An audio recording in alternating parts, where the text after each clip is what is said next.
Halo Halo Sumatera Sumatera Utara, Utara. selamat sore pemirsa untuk memperbaharui informasi Anda seputar Sumatera Utara. Sumatera Utara hari ini hadir kembali menjumpai Anda edisi Selasa 5 Desember 2023. Kali ini bersama saya Keriawan Sembiring. Dan saya Nur Hasanah. Beragam informasi terkini seputar Sumatera Utara telah dirangkum tim redaksi kami untuk Anda. Dan berikut informasi selengkapnya.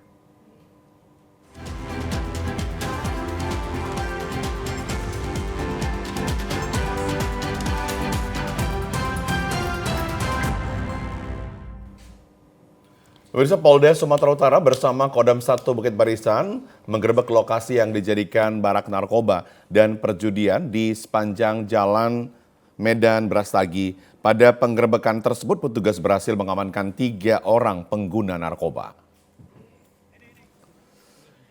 Inilah rekaman saat petugas gabungan TNI Polri menggerebek barak atau gubuk yang digunakan sebagai tempat mengkonsumsi narkoba dan perjudian di kawasan Simbolangit, Kabupaten Deli Serdang.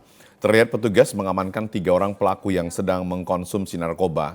Selain itu, petugas juga menyisir jalan lintas Medan Brastagi dan didapati gubuk-gubuk yang kosong yang diduga sebagai tempat perjudian dan peredaran narkoba. Kepala Bidang Humas Polda Sumatera Utara Kombes Pol Hadi Wahyudi mengatakan, setelah penggerebekan terhadap barak-barak tersebut, petugas langsung menghancurkannya. Hadi menyebutkan sebelumnya pihaknya mendapatkan laporan dari warga sekitar yang resah dengan adanya gubuk-gubuk tersebut. Atas laporan tersebut, petugas gabungan TNI Polri langsung menggerebek sarang narkoba yang sudah meresahkan masyarakat sekitar. Kita juga ada melakukan penindakan di wilayah Deli Serdang, kemudian wilayah Polrestabes Medan yang di mana lokasi barak-barak itu ada 3 tempat, ada 3 TKP di sepanjang jalur Medan, Brastagi, Tanah Karo. Jadi 3 tempat itu ada puluhan gubuk yang diduga selama ini dijadikan untuk mengkonsumsi narkoba, untuk judi, itu kemarin kita ratakan. Pemirsa, polisi menetapkan 1 orang tersangka atas pembunuhan terhadap Edi Sofian, pengusaha telur di Gunung Sitoli. Dari pengungkapan kasus tersebut mulai menemukan motif pelaku ingin mencuri telur dan uang korban. 7 orang lainnya yang diperiksa tim penyidik Satreskrim Polres Nias pasca tewasnya lelaki 60 tahun pengusaha telur di kota Gunung Sitoli. Akhirnya penyidik menetapkan AZ alias Anu menjadi tersangka karena mengaku sebagai pelaku pembunuhan terhadap korban.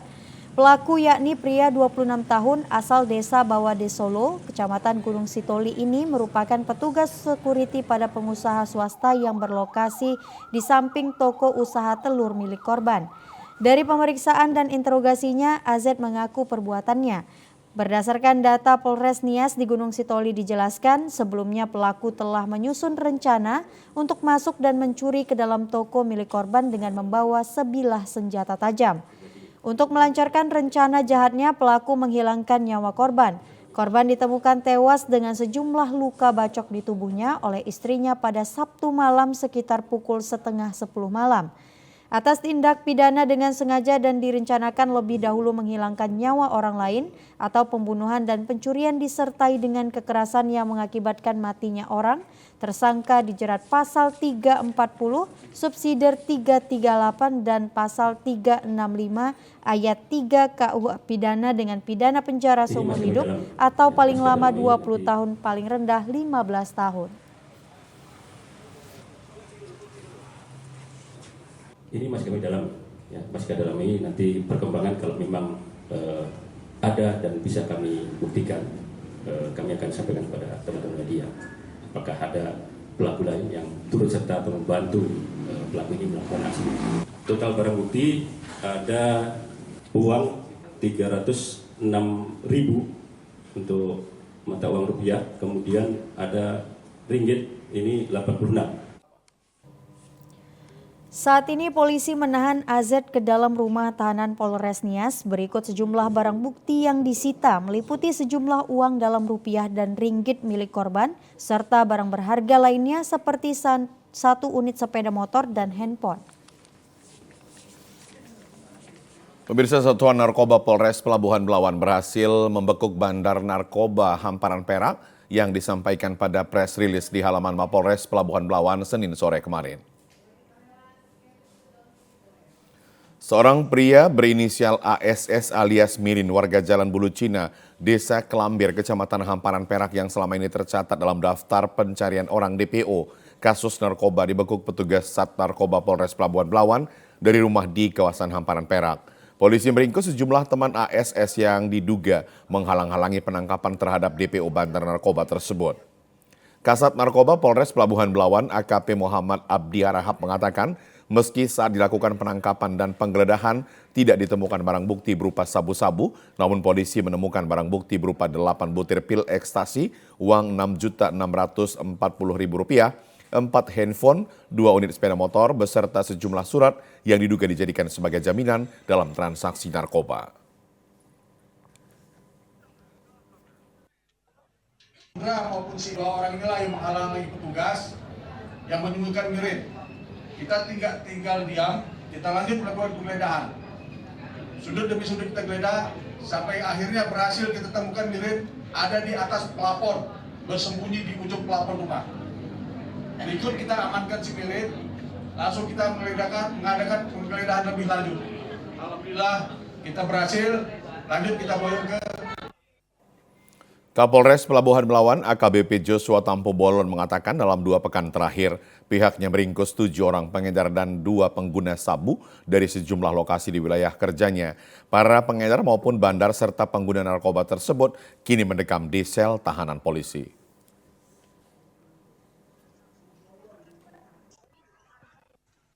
Sampai 4 Desember hari ini sudah ada sebanyak 5 LP yang sudah diungkap. Di antaranya 8 pengedar dan 2 pengguna dengan jumlah tersangka 10 orang. Dari 10 orang ini 8 sebagai pengedar sabu, barang bukti sabu 24,15 maka 1 bahkan. Kemudian ekstasi 8 butir.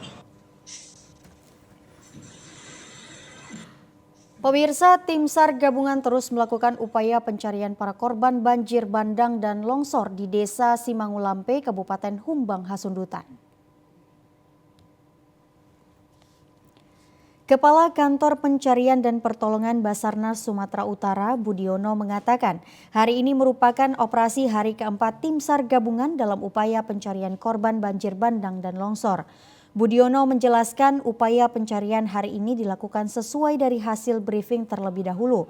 Dengan membagi dalam 3 tim SAR pertama dibantu dengan peralatan 3 unit perahu karet LCR dan 1 unit TRIT dengan alat pendeteksi di bawah air Aqua Eye dan penyelaman. Sementara hasil masih nihil, untuk tim SAR kedua melakukan pencarian korban dengan menggunakan alat berat ekskavator sekalian membuka akses jalan Muara Tipang, dan tim SAR ketiga juga menggunakan alat berat yang ditempatkan di sebelah sisi jalan hingga ke arah perbukitan. Saat ini masih melakukan upaya pencarian dan untuk perkembangannya diharapkan hari ini dapat menemukan korban segera mungkin. Budiono mengakui upaya pencarian operasi hari ini untuk alur berbeda dengan menambah alat 1 unit RIT dan perahu karet, serta melakukan penyelaman secara kontinu, dan untuk alat berat menjadi 15 unit sebelumnya hanya 13 unit.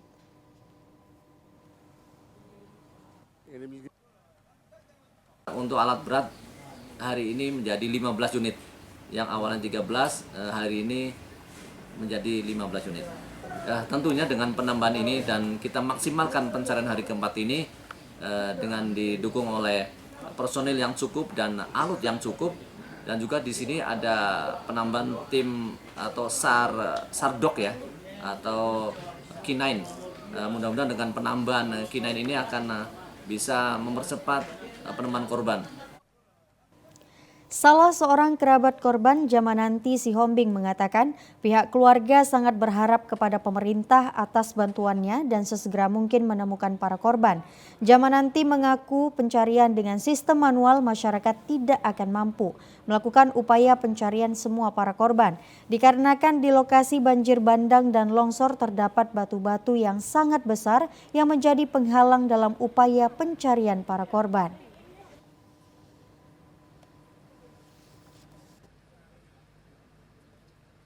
kami Pak mengharap sama pemerintah mudah-mudahan atas pertolongan pemerintah adik kami ini dengan yang lain korban dapat ketemu Pak.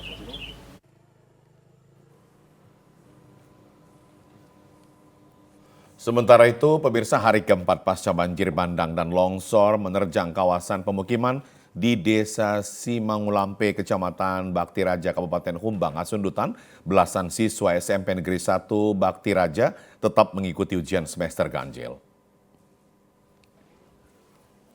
Belasan siswa SMP Negeri 1 Bakti Raja tetap mengikuti ujian semester ganjil di tenda pengungsian di halaman kantor Caman Bakti Raja pada Selasa pagi. Sementara itu, puluhan siswa PAUD belajar dan bermain di posko pengungsian untuk mengurangi trauma. Belasan siswa SMP Negeri 1 Bakti Raja dengan tekun mengikuti ujian hari pertama semester ganjil.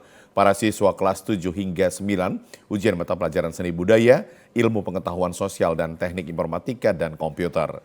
Dari 31 siswa SMP terdampak banjir bandang, 16 siswa lainnya mengikuti ujian di rumah salah seorang guru. Para siswa diberi bantuan alat tulis untuk mengikuti ujian semester ganjil yang dilaksanakan selama 2 hari. Karena peralatan dan seragam sekolah tidak ada yang bisa diselamatkan dari terjangan material batu dan lumpur banjir bandang dan longsor. Kepala Sekolah SMP Negeri 1 Bakti Raja, Ince Imelda Simamora mengatakan, hari ini anak-anak SMP ujian semester ganjil bukan mencari nilai yang bagus, akan tetapi untuk mengurangi trauma.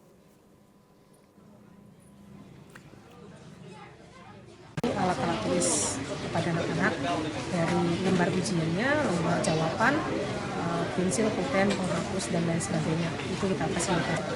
Apakah anak-anak tersebut fokus di luar tanpa ada di ruangan sekolah? Kita tanyakan kenyamanan mereka, begitu mereka merasa lebih nyaman di tempat ini, otomatis ya mungkin lebih fokus ya, lebih fokus. Ujian ini tidak membuat mereka untuk jadi stres, justru mengalihkan mereka dari pemikirannya, jangan hanya fokus kepada dampak yang mereka dapatkan dari itu. Sementara itu, puluhan siswa pendidikan anak usia dini dan anak sekolah dasar melakukan aktivitas mewarnai. Kegiatan ini diharapkan dapat mengurangi trauma bagi anak-anak dari musibah yang dialami. Pemirsa, jalan lintas Sumatera di Mandailing Natal sepanjang 30 meter amblas akibat tanah bergerak. Kendaraan yang melintas dari arah Padang menuju Medan, begitu juga dengan arah sebaliknya, terpaksa harus ekstra hati-hati. Beginilah jalan lintas Sumatera di Desa Lumban Pasir, Kecamatan Tambangan, Kabupaten Mandailing Natal.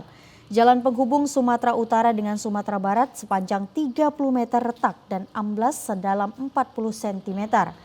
Peristiwa tanah bergerak di Badan Jalinsung juga akibat kondisi cuaca yang musim hujan sejak beberapa bulan terakhir menyebabkan tanah di lokasi ini mudah labil. Kendaraan yang hendak melintas dari jalur ini terpaksa harus diterapkan sistem buka tutup untuk tidak terjadi kemacetan. Masyarakat setempat juga ikut andil melakukan pengaturan lalu lintas dan mengarahkan kendaraan melewati jalan aman untuk menghindari kecelakaan. Pengendara yang melintas dari jalur amblas ini harus meningkatkan kewaspadaan dan ekstra hati-hati karena sewaktu-waktu jalan ini bisa terputus.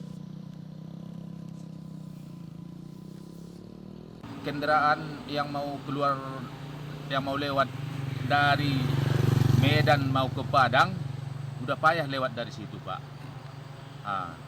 Jadi kondisi jalan sekarang udah semakin parah lah Pak. Pemerintah lah entah dari instansi mana Pak, biar cepat diperbaiki, biar jangan ada lagi korban di situ. Lantaran kendaraan udah ada yang apa di situ. Ada yang jatuh Pak ya? Kondisi jalan amblas ini sudah terjadi sejak 2 pekan terakhir. Tidak satupun petugas lalu lintas dan pertanda jalan rusak dibuat di lokasi ini. Pemirsa, puluhan pelajar melakukan aksi konvoi berkendara dan 2 pengendara mencuri BBM eceran di Jalan Bakaran Batu, Desa Tumpatan, Kecamatan Beringin, Kabupaten Deli Serdang. Aksi mereka ini terekam CCTV. Dalam rekaman CCTV memperlihatkan aksi para pelajar saat sedang berkonvoi di Jalan Bakaran Batu, Desa Tumpatan. Terlihat puluhan pelajar berboncengan mengendarai sepeda motor dan melintas di jalan tersebut. Pada saat melintas di depan penjualan BBM eceran, salah seorang pengendara berhenti dan mengambil 1 botol BBM kemudian langsung kabur. Terlihat satu kendaraan lagi yang berboncengan 3 juga ikut mengambil BBM sebanyak 2 botol. Kenakalan remaja ini maksud kami sudah sangat mengkhawatirkan dan harus menjadi perhatian guru di sekolah dan orang tua yang membebaskan anaknya membawa kendaraan bermotor ke sekolah. Penjual BBM eceran Ponidi mengatakan ia tidak mengetahui kalau dagangan BBM jenis Pertalite sebanyak 3 botol sudah dicuri gerombolan pelajar dan ia mengetahuinya dari tetangganya.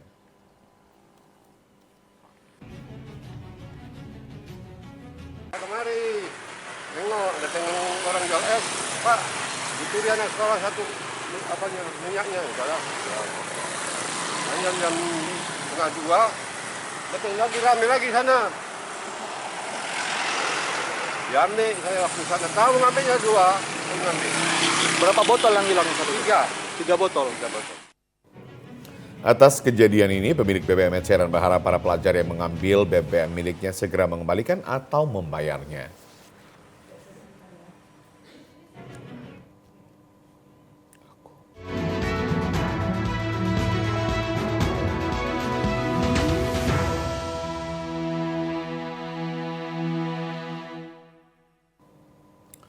Pemirsa, banyak pelanggaran pemilu dapat terjadi pada tahapan pemilu hingga hari pencoblosan tiba, seperti pelanggaran netralitas aparatur sipil negara mulai dari tingkat kecamatan, kabupaten hingga provinsi.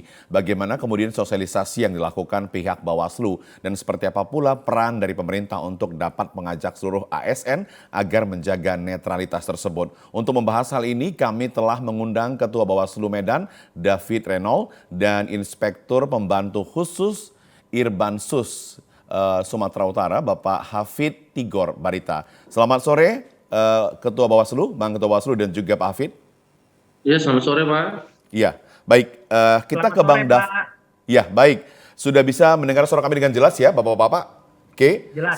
Saya ke Bang David dulu selaku Ketua Bawaslu. Bang David, kalau kita bicara tentang netralitas ini, Bang David, apakah ASN artinya begini, netralitas ASN sangat diharapkan pada pemilu 2024. Seperti apa upaya yang dilakukan Bawaslu untuk kemudian bisa memberikan pemahaman kepada seluruh ASN agar memang benar-benar netral begitu, Bang? Iya, Bawaslu Kota Medan saat ini memang sudah melakukan upaya-upaya. Ya, saat ini kita mengutamakan pencegahan terhadap netralitas ASN yang sudah yang kita kerjakan itu, yang sudah kita lakukan itu adalah sudah menghimbau kepada ASN-ASN pemerintahan sesuai dengan Undang-Undang Nomor 7 Tahun 2023 tentang netralitas ASN dan kepala desa, dan juga kita sudah melakukan edukasi di sosial media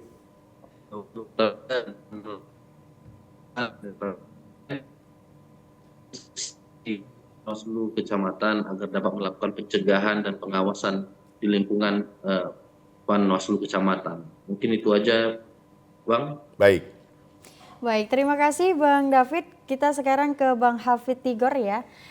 Kalau dari tadi Bang David sudah menjelaskan upaya yang dilakukan Bawaslu agar ASN ini benar-benar bisa bersikap netral seperti itu. Bagaimana nih sikap dan upaya dari inspektorat tersendiri dalam menyikapi netralitas ASN ini sendiri? Silakan Bang. Baik, selamat sore Mas Triawan dan Mbak Putri. Hari ini saya mencoba menjelaskan bahwa Inspektorat Provinsi Sumatera Utara sebagai pembina dan pengawas tentu bersikap aktif terhadap penyelenggaraan pemilu 2024. Bagaimana sikap aktif kami wujudkan? Sikap aktif kami wujudkan melalui beberapa kegiatan. Jadi kami juga seperti Bawaslu, kami adakan sosialisasi, baik itu melalui surat ataupun rapat-rapat terhadap seluruh perangkat daerah, yang harapannya kita seluruh kepala perangkat daerah bisa memberikan arahan kepada jajarannya untuk menjaga netralitas PNS. Kami juga membuka posko pengaduan terhadap netralitas. Jadi kebetulan di bagian saya di Inspektur Pembantu Khusus Inspektorat Provinsi Sumatera Utara, hari ini kami membuka posko pengaduan di kantor inspektorat jika ada masyarakat yang hari ini melihat, mendengar atau mengetahui adanya PNS atau ASN yang hari ini bersikap tidak netral pada saat penyelenggaraan pemilu dapat mengadukan kepada kami di kantor inspektorat. Itu saja Mas Kriawan dan Mbak Putri. Ya, Bang Hafid, Nama teman saya Nur Hasanah, Bang Hafid. Izin sebelumnya, Bang. Izin sebelumnya, Bang Hafid. Oh, Izin, baik. Ya. izin. Saya ke Maaf, Bang David lagi. Bang David, kalau kita bicara tentang bentuk-bentuk kegiatan apa saja kemungkinan yang dianggap rawan ini menimbulkan ketidaknetralan ASN begitu? Bentuk-bentuk kegiatan seperti apa? Iya, bentuk-bentuknya itu banyak ya, tapi bisa kita ada mobilisasi pada saat nanti pemungutan suara, ada juga mendukung peserta pemilu, yaitu beberapa kemungkinan-kemungkinan nanti adanya ya. Itu kita dalam indeks kerawanan kita itu sudah tercatat juga, mungkin yang bisa terjadi nanti pada saat pemungutan suara. Mungkin itu, Bang. Baik, terima kasih. Saya ke Bang Hafid ya. Kalau kita berbicara tentang netralitas ASN ini sendiri, bagaimana nih sikap dari Inspektorat jika terindikasi ASN ini tidak netral pada saat pemilu? Silakan, Bang. Baik, sesuai dengan peran kami sebagai pembina dan pengawas, jika ada ASN yang hari terindikasi tidak netral, tentu kami akan melakukan proses-proses bagaimana dimaksud pada PP 94 2021 tentang disiplin PNS. Kami akan melakukan pemanggilan kepada yang bersangkutan, kami akan melakukan pemeriksaan khusus, dan kami akan memproses semuanya sesuai dengan aturan yang ada. Jadi kalau kami di PNS ini ada 2 jenis hukuman khusus untuk pelanggaran terhadap netralitas PNS, Mbak Nur Hasanah. Hukuman disiplin pertama adalah hukuman disiplin sedang, yang kedua bisa hukuman disiplin berat. Namun memang kebanyakan kita menunggu nih hari ini dari masyarakat, apakah memang ada pengaduan terhadap ASN yang hari terindikasi netral, karena kita semua tentu tidak bisa memantau puluhan ribu PNS nih dari pemerintah Provinsi Sumatera Utara ataupun pemerintah kabupaten kota yang ada di Provinsi Sumatera Utara. Maka kita harapkan hari ini juga masyarakat dapat bersinergi dengan pemerintah Provinsi Sumatera Utara ataupun dengan Bawaslu melaporkan seluruh PNS yang hari ini ternyata melakukan pelanggaran-pelanggaran terhadap netralitas ASN. Itu Mbak Nur Hasanah. Baik, tadi Abang jelaskan adanya hukuman sedang dan juga hukuman berat. Nah, ini boleh dijelaskan secara spesifik seperti apa, Bang? Baik, kalau di PP 94 2021 untuk hukuman disiplin sedang itu ada berupa penurunan pangkat.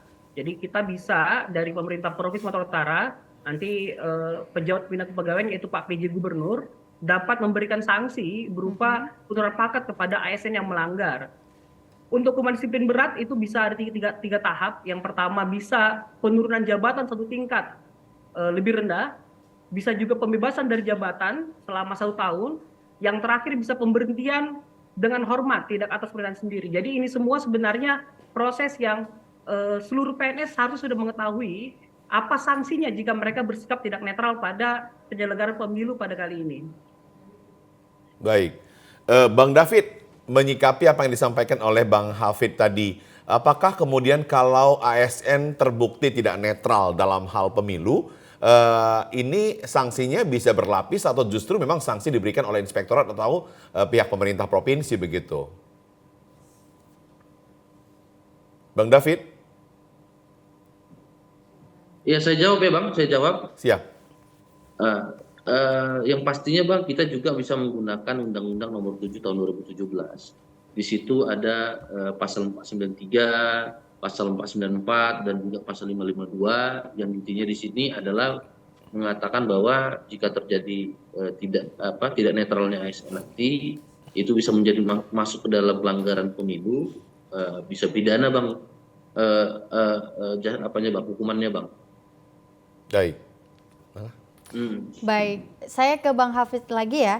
Jika berbicara tentang tindakan-tindakan tadi, mungkin para ASN juga berpikir panjang untuk tidak melakukan netral ini ya. Dan kalau sejauh ini, upaya seperti apa yang dilakukan Inspektorat untuk mengharuskan para ASN ini tetap netral untuk pemilu 2024? Silakan Bang. Baik, kalau kami dari Inspektorat Provinsi Sumatera Utara telah melakukan sosialisasi. Sosialisasi ini kami lakukan melalui surat. Jadi Pak Inspektur kami, Pak Lasor Marbun, sudah memberikan surat beberapa kali kepada seluruh perangkat daerah termasuk juga kabupaten kota dalam rangkaian menjaga netralitas ASN. Jadi dalam surat itu disebutkan seluruh jenis sanksi yang akan diterima kepada seluruh ASN atau PNS apabila melakukan pelanggaran disiplin. Harapan kita pembinaan yang kita lakukan ini dapat memantik para pegawai negeri sipil ataupun aparatur sipil negara untuk menjaga sikapnya dalam penyelenggaraan pemilu. Selain itu juga kami melaksanakan rapat. Rapat ini sudah beberapa kali kami undang seluruh perangkat daerah terkait, badan kepegawaian, badan Kesbangpol, sebagai leading sektor dalam penyelenggaraan pemilu, untuk terus mensosialisasikan seluruh kegiatan pemilu dalam suasana netralitas ASN. Jadi ASN ini harus aktif dalam pemilu, namun memang koridornya ada, dijaga. Tidak boleh ikut kampanye, tidak boleh hadir dalam deklarasi, tidak boleh mendukung secara terang-terangan, dan lain sebagainya. Saya pikir seluruh ASN sudah memahami ini, karena memang bertahun-tahun kita menjalankan pemilu dan selalu netralitas ini menjadi harga mati bagi setiap ASN. Begitu Mbak Nur Hasanah. Baik, terima kasih. Kalau melihat kondisi saat ini, apakah ada nih ASN yang melenceng kira-kira? Sudah ada tanda-tandanya belum ini Bang? Baik, kami punya data antara tahun 2020 sampai 2021, data di seluruh Indonesia ada lebih dari 2.000 ASN yang diadukan terkait dengan dugaan pelanggaran netralitas. Dari 2.000 lebih yang diadukan ini, hampir 1.600 terbukti memang melakukan pelanggaran, dan 1.300 dijatuhkan sanksi berupa hukuman disiplin, baik itu sedang ataupun berat. Nah, untuk penyelenggaraan pemilu 2024, kita mulai memang dari 2023 ini, di pemerintah Provinsi Sumatera Utara sendiri belum ada pengaduan dan belum ada indikasi ASN yang melakukan pelanggaran terhadap netralitas. Namun kami berharap jika ada masyarakat hari ini memang terindikasi, masyarakat mengetahui ada indikasi terhadap ASN yang melakukan pelanggaran, silakan laporkan kepada kami. Kantor kami di Jalan Wahid Hasim nomor 8 Medan, kantor Inspektorat Provinsi Sumatera Utara, kami siap untuk menerima pengaduan dan akan kami tindak lanjuti sesuai dengan ketentuan yang ada. Begitu Mbak Nur Hasanah. Baik, luar biasa sekali. Bang David, apakah sampai saat ini, mungkin ini pertanyaannya, apakah sampai saat ini sudah ada masyarakat yang melaporkan ketidaknetralan ASN ke Bawaslu sendiri? Kalau hal ini ada, apa tindakan yang dilakukan oleh Bawaslu? Apakah bisa langsung mengeksekusi atau melihat kebenarannya terlebih dahulu begitu Bang David? Ya, yang pasti saat ini memang hasil laporan belum ada. Tapi kalau ditanya terkait apa yang dilakukan, ya pastinya nanti akan kita cek dulu kebenarannya apakah memang melakukan pelanggaran tersebut. Ya kalau memang melakukan pelanggaran tersebut, kita bisa masukkan ke Sentra Gakumdu nantinya mungkin, ya baru kita lakukan penindakan. Tapi saat ini yang perlu saya jelaskan, belum ada laporan dari masyarakat. Dan ini juga mungkin sama dengan Bang Hafiz tadi, kita meminta kepada masyarakat agar kalau memang ada indikasi tersebut bisa melaporkan kepada kami ataupun melalui Panwascam yang ada di seluruh kecamatan Kota Medan. Terima kasih. Baik. Baik, kita ke Bang Hafiz lagi ya. Bang, boleh dong diberikan pesan kepada masyarakat, khususnya nih bahwasanya masyarakat terkhusus ASN harus menghindari yang namanya terjebak, agar tidak terjebak dalam kata netralitas ASN itu sendiri. Boleh diberikan Bang? Baik, saya sih berharap seluruh ASN, terutama ASN di pemerintah Provinsi Sumatera Utara khususnya, hari ini memang godaan dalam penyelenggaraan pemilu itu begitu besar. Saya yakin mungkin kita semua punya rekan-rekan yang hari ini mungkin aktif dalam pemilu, misalnya menjadi caleg atau menjadi tim sukses. Namun kita harus ingat juga bahwa dalam peraturan-peraturan mengenai ASN, sebagai pelayan publik, sebagai pelayan terhadap masyarakat, kita semua harus menunjukkan sikap yang netral. Tidak boleh menunjukkan sikap yang hari ini berpihak kepada salah satu, baik itu salah satu pasangan calon presiden ataupun calon wakil presiden, ataupun nanti pasangan calon kepala daerah, wakil kepala daerah, ataupun ke partai politik tertentu. Saya berharap kita semua memahami itu semua. Yang kedua kepada masyarakat, kami juga berharap kepada masyarakat hari ini bisa bersinergi dengan kami.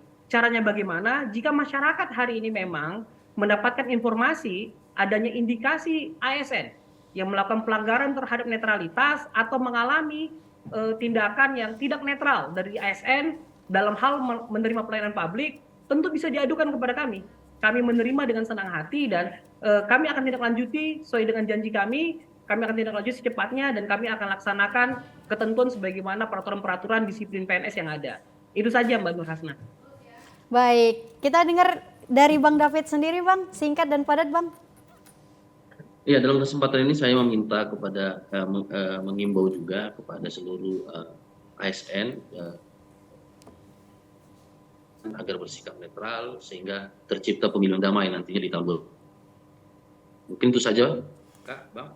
Baik, terima kasih Bang David Reynol, Ketua Bawaslu Medan, dan terima kasih Bang Hafid Tigor Barita, Irbansus Sumatera Utara. Terima kasih atas waktunya sudah memberikan statement terkait dengan bagaimana netralitas ASN, supaya kita berharap ASN memang benar-benar netralitas. Terima kasih Abang-abang, selamat sore. Sore, terima kasih banyak Mas Prebet dan Mbak Nuarsa.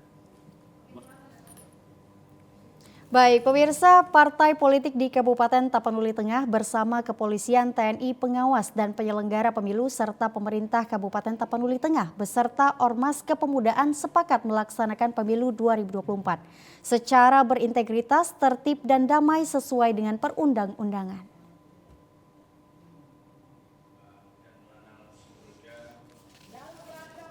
Kesepakatan untuk menjadikan pemilu 2024 di Kabupaten Tapanuli Tengah berjalan tertib dan damai. Polres Tapanuli Tengah melaksanakan deklarasi pemilu damai tahun 2024. Kapolres Tapanuli Tengah AKBP Basa Emden Banjar Nahor mengatakan pelaksanaan pemilu bukan saja tanggung jawab KPU dan Bawaslu, akan tetapi merupakan tanggung jawab bersama sebagai bentuk kesiapsiagaan dalam mewujudkan pelaksanaan pemilu tahun 2024 yang berintegritas, tertib, dan damai sesuai dengan harapan semua pihak dan perundang-undangan. Polres Tapanuli Tengah telah menyiapkan personilnya pada setiap tahapan pelaksanaan pemilu 2024 di Kabupaten Tapanuli Tengah. Kapolres Tapanuli Tengah juga menekankan situasi Kamtibmas di Kabupaten Tapanuli Tengah saat ini masih dalam kondisi aman dan terkendali dan tetap dalam pengawasan seluruh personil Polres Tapanuli Tengah. Pada acara deklarasi pemilu damai tersebut, Kapolres Tapanuli Tengah AKBP Basa Emden Banjar Nahor juga menghimbau masyarakat agar tidak terpancing akan isu-isu maupun berita bohong yang mengganggu ketertiban pelaksanaan pemilu. Pihak kepolisian pada intinya kami tetap berkoordinasi dengan pihak KPU terkait masalah jadwal pelaksanaan kampanye, di mana tahapan sekarang ini masih belum kampanye terbuka, masih kampanye terbatas, sehingga kami menempatkan personil yang kami kedepankan itu fungsi intelijen dan Babin Kamtibmas, sehingga kegiatan-kegiatan kampanye-kampanye dari para peserta baik itu ke rumah-rumah ataupun secara terbatas bisa kami awasi. Pemirsa, untuk mensukseskan pelaksanaan pemilihan umum 2024, Komisi Pemilihan Umum Kabupaten Labuhan Batu Utara menggelar rapat koordinasi persiapan badan ad hoc dan BIMTEK anggota dan sekretaris PPK Selabura. Kegiatan ini dilaksanakan di gedung Aula Hotel Sangrila Desa Ledong Barat, Kecamatan Aikwasan, Kabupaten Asahan, yang dilaksanakan kemarin bertujuan untuk memberikan pemahaman kepada seluruh anggota komisioner dan sekretaris PPK Selabuhan Batu Utara di 8 kecamatan dengan memberi pemahaman tentang tupoksi mereka sekaligus membekali ilmu sesuai aturan PKPU dan undang-undang yang berlaku pada saat menjalankan tahapan pemilu tahun 2024 mendatang. Ketua KPUD Labuhan Batu Utara Adi Susanto menjelaskan, selain memberikan bekal ilmu pengetahuan sesuai aturan yang berlaku, seluruh anggota badan ad hoc salah satunya harus memahami topografi wilayah TPS agar pada saat penyaluran logistik dan pelaksanaan pemilihan umum 2024 tidak terkendala. KPU Labura menghimbau sekaligus berharap kepada seluruh komponen masyarakat agar mengajak seluruh anggota keluarga yang telah masuk dalam daftar pemilih tetap untuk datang ke TPS pada saat waktu pemungutan dan pencoblosan surat suara pemilu pada tanggal 14 Februari tahun 2024 mendatang. Pemilu hari ini harus kita siapkan mereka terkait dengan regulasi yang turun dari pimpinan kita KPRI agar mendapatkan pemahaman yang sama, lengkap, jika nanti pada pelaksanaan di hari H tidak ada lagi kebijakan-kebijakan yang salah, yang nanti keputusannya merugikan kepada peserta pemilu maupun pemilih, seperti itu. Kami kira melalui kesempatan ini, kami dari KPU Kabupaten Labuhan Batu Utara mengajak kepada seluruh elemen masyarakat Kabupaten Labuhan Batu Utara. Yang pertama, nanti pada hari H, ayo berbondong-bondong bersama-sama beserta keluarga yang memang sudah terdaftar sebagai pemilih datang ke TPS untuk menyalurkan hak pilih.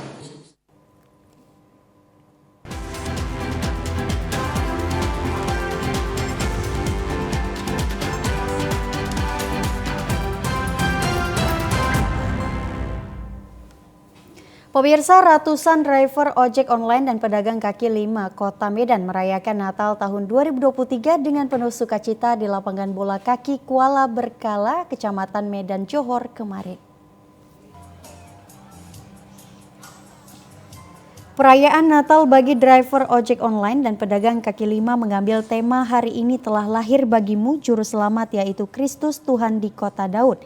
Dengan subtema melalui perayaan Natal, driver ojol dan PKL melahirkan sukacita dan damai sejahtera yang membangun kebersamaan dalam mendukung program Pemko Medan. Natal diawali dengan barisan prosesi yang diikuti panitia Natal, pendeta dan perwakilan PJ Gubernur dan Wali Kota, Polda Sumatera Utara dan Kejaksaan Negeri Medan. Pemerintah Kota Medan yang diwakili Kadis Lingkungan Hidup Suryadi Panjaitan mengapresiasi panitia Natal dan seluruh peserta Natal dapat merayakan Natal dengan penuh kemeriahan. Kadis Lingkungan Hidup berharap melalui sukacita Natal yang diperoleh seluruh driver ojol dan PKL dapat mendukung program pemerintah Kota Medan. Sementara itu, Pendeta Irwanto Berutu mengajak seluruh driver ojek online dan pedagang kaki lima untuk tetap berpegang teguh dan berpengharapan kepada Tuhan. Pendeta Irwanto Berutu menyampaikan melalui perayaan Natal diharapkan memberi sukacita bagi seluruh umat untuk tetap berpengharapan kepada Tuhan. Anggota DPR Kota Medan yang juga sebagai ketua penyelenggara acara Natal, Erwin Siahaan, menyampaikan perayaan Natal ini menjadi momen yang tepat bagi driver ojol dan pedagang kaki lima agar tetap bersukacita karena telah lahir Sang Juru Selamat. Ia berharap kepada driver ojol dan pedagang kaki lima untuk tetap berkarya demi mendukung program pemerintah. Selain itu, ia juga berharap agar seluruh ojol dan pedagang kaki lima ikut mensukseskan penyelenggaraan pemilu pada tahun 2024 karena satu suara dapat menentukan arah kebijakan pemerintah. Kami panitia bersama Ketua Panitia Natal dan Panitia Natal semuanya sengaja memang kita bikin ini untuk memeriahkan kolaborasi antara pedagang kaki lima dengan pengemudi ojek online. Ya, semoga dengan perayaan Natal ini kasih Kristus bisa menyertai kita semuanya, ya, melengkapi kehidupan kita semuanya, dan kita bisa bekerja sesuai dengan talenta kita yang sudah dipercayakan kepada kita masing-masing. Salah seorang driver ojol mengaku sangat bangga dapat merayakan Natal bersama seluruh driver ojol dan pedagang kaki lima dan menjadikan perayaan Natal ini sebagai penyemangat untuk menjalankan pekerjaan. Sebagai driver ojol, ia bangga melihat Erwin Siahaan yang dulunya sebagai driver ojol dan saat ini menjadi DPRD Kota Medan.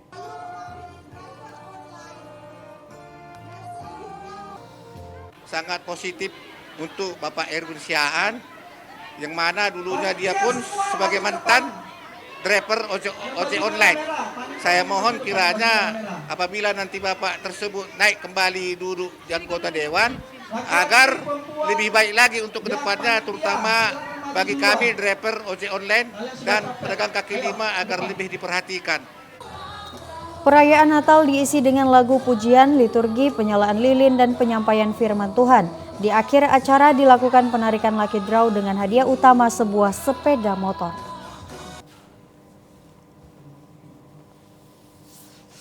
Pemirsa, untuk mendukung percepatan penyiaran 2 event besar di Sumatera Utara pada tahun 2024 mendatang, TVRI Sumatera Utara memperoleh 1 unit mobil OB van serta perlengkapan pendukung lainnya dari TVRI Pusat. Lembaga Penyiaran Publik TVRI memperkuat fasilitas penyiaran jelang pemilu dan PON 2024 dengan menambah 7 armada news van dan 5 OB van yang diperuntukkan bagi 12 stasiun daerah. Sebagai salah satu tuan rumah penyelenggaraan PON mendatang, OB van tersebut juga akan digunakan TVRI Sumatera Utara untuk mendukung penyiaran PON di Sumatera Utara. Selain sumut OB van tersebut turut didistribusikan ke 4 stasiun daerah lain, diantaranya Manado, Bali, Yogyakarta, dan Makassar. Selain itu, TVRI juga memberikan armada news van kepada 7 stasiun daerah yakni Aceh, Jambi, Gorontalo, Bengkulu, Kalimantan Selatan, Kalimantan Barat, dan Nusa Tenggara Barat. Armada OB van yang telah didistribusikan ke 5 stasiun daerah dilengkapi dengan peralatan pendukung produksi penyiaran seperti kamera, switcher, charger, dan lainnya. Sehingga setiap tim produksi stasiun daerah dapat menyiarkan kegiatan yang berkaitan dengan pemilu dan PON dengan kemasan yang sama baiknya dengan produksi siaran di studio. ini Obiven peruntukan untuk TVRI Stasiun Sumatera Utara dilengkapi dengan 4 kamera sistem EFP, kemudian juga ada video switcher yang terbaru. Obiven ini tidak dilengkapi dengan SNG atau Satellite News Gathering gitu. Kalau untuk rekaman tentunya sudah bisa, hanya tinggal ditambahkan dengan peralatan recording.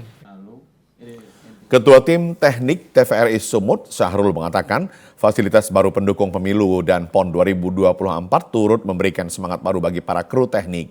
Ia menambahkan tim teknik TVRI Sumut senantiasa mendukung suksesnya penyelenggaraan pemilu dan PON 2024 dengan memanfaatkan waktu 1 bulan ke depan untuk beradaptasi dengan peralatan baru tersebut.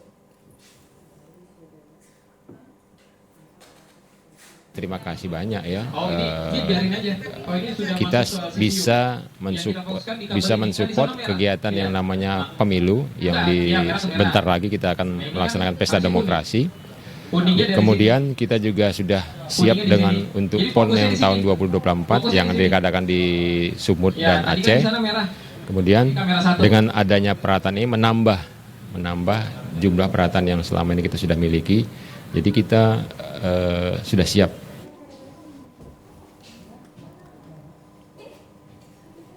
Pemirsa, tim dokter yang tergabung di Rumah Sakit Cipto Mangunkusumo berhasil melakukan operasi transplantasi ginjal kepada kakak dan adik di Medan, Sumatera Utara. Keluarga pasien bersyukur biaya operasi ditanggung BPJS. Operasi transplantasi ginjal kelima berhasil dilakukan Rumah Sakit Umum Pusat Haji Adam Malik Medan, Sumatera Utara kemarin. Sebelumnya pelayanan ini sempat terhenti saat COVID-19 melanda Indonesia. Warga asal kota Medan yang menjadi pasien berinisial F berumur 30 tahun dan mendapat donor ginjal dari keluarganya berinisial E umur 24 tahun. Keduanya memilih Rumah Sakit Umum Pusat Haji Adam Malik untuk operasi transplantasi ginjal. Transplantasi ginjal ini dinilai lebih ideal dibandingkan dengan perawatan dialisis. Karena mempersingkat proses penyembuhan, tim dokter Rumah Sakit Cipto Mangunkusumo mengatakan pilihan pasien gagal ginjal bukanlah terapi dialisis atau cuci darah, namun transplantasi atau cangkok ginjal. Transplantasi ginjal menjadi perawatan yang paling ideal karena dapat mempersingkat waktu penyembuhan. Sedangkan terapi dialisis hanya sebatas perawatan, bukan penyembuhan yang harus dilakukan terus-menerus. Rumah Sakit Umum Pusat Haji Adam Malik Medan memiliki ketersediaan alat dan tenaga medis yang mencukupi untuk melayani operasi transplantasi ginjal.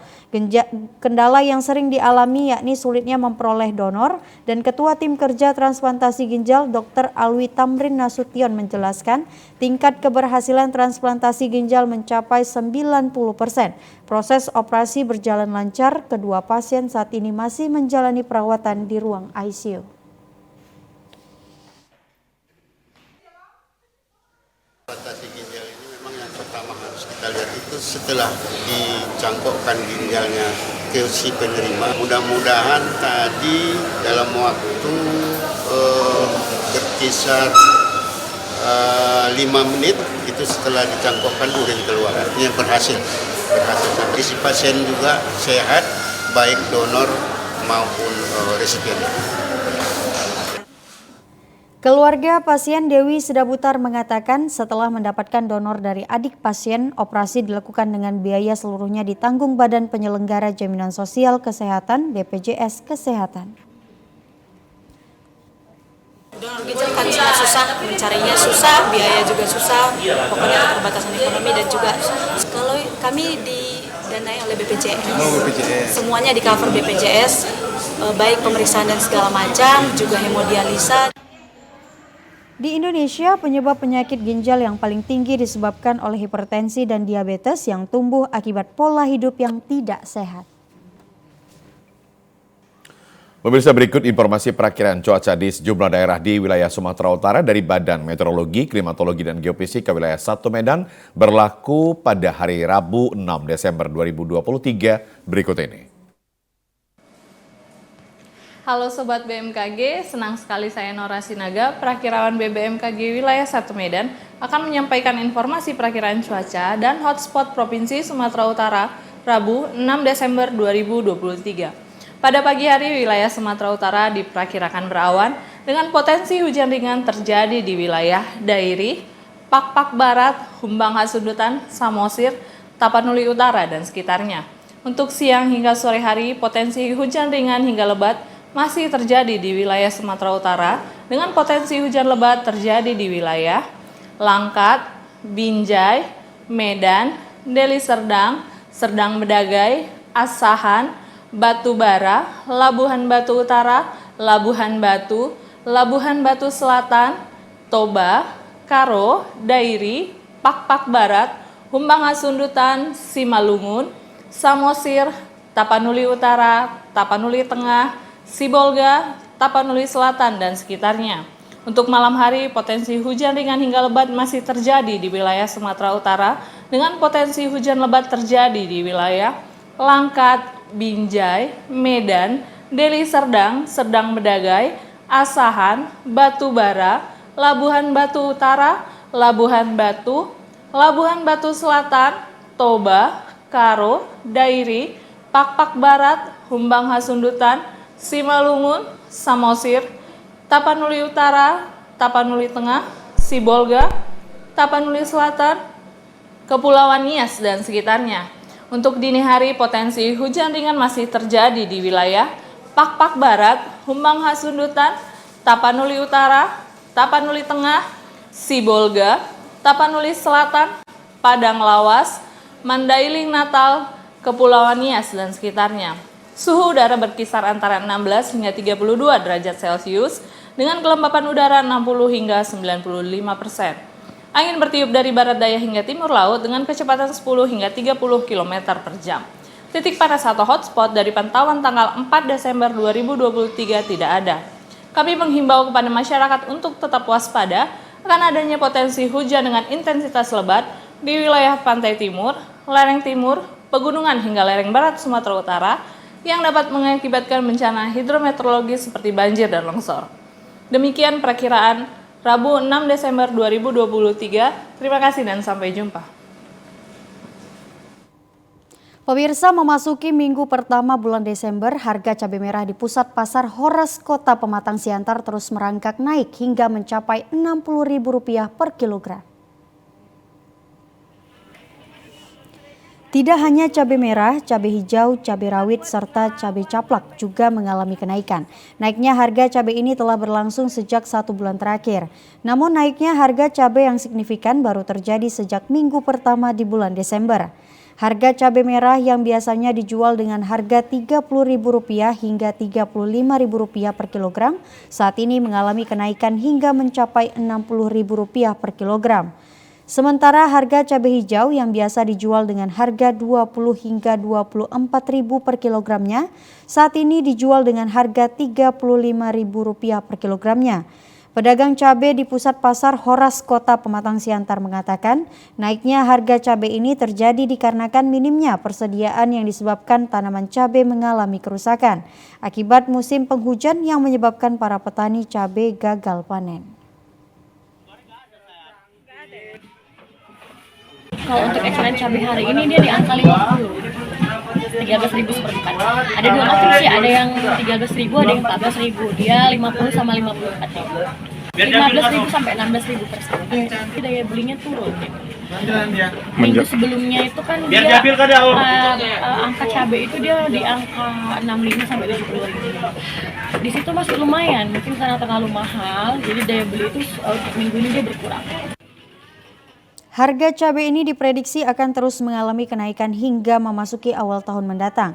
Para pedagang berharap agar pemerintah dapat memberikan solusi dalam hal menstabilkan harga bahan pokok, khususnya cabai guna mencegah inflasi di Kota Pematang Siantar.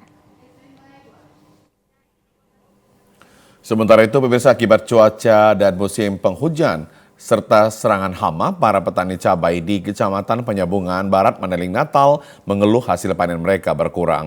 Biasanya menjelang Natal dan Tahun Baru, petani mengambil keuntungan lebih besar karena harga kebutuhan pokok naik.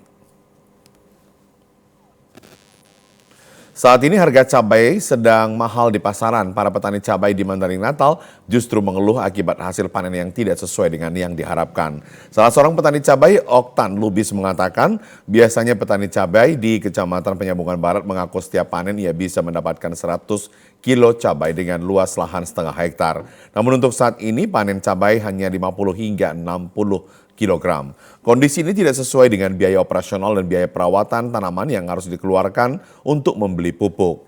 Menurutnya hasil panen petani di daerah ini disebabkan faktor cuaca yang tidak bisa diprediksi dan serangan hama dampak dari banjir, genangan air hujan membuat tanaman cabai tidak tumbuh dengan normal. Sementara setiap menjelang hari Natal dan Tahun Baru, sejumlah harga kebutuhan pokok naik termasuk harga cabai.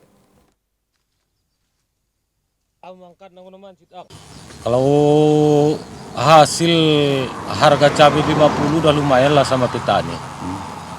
Tapi apa aja sesuai itu Pak hasilnya? Kurang lah kalau cuaca gini, ini kendala banjir, kebanyakan curah hujan dia. Oh jadi masih kurang juga Pak ya walaupun Iya. besar harganya Pak ya. Iya. Biasanya dalam sekali panen ada berapa kilo itu Pak? Kalau kayak gini kira-kira 50 sampai 60 kilo. Kendala lain yang juga dialami para petani yakni naiknya harga pupuk dan obat-obatan, disertai harga jual ke pengepul yang dinilai masih belum sepadan dengan pengeluaran petani, sehingga petani di daerah ini tidak mengalami keuntungan.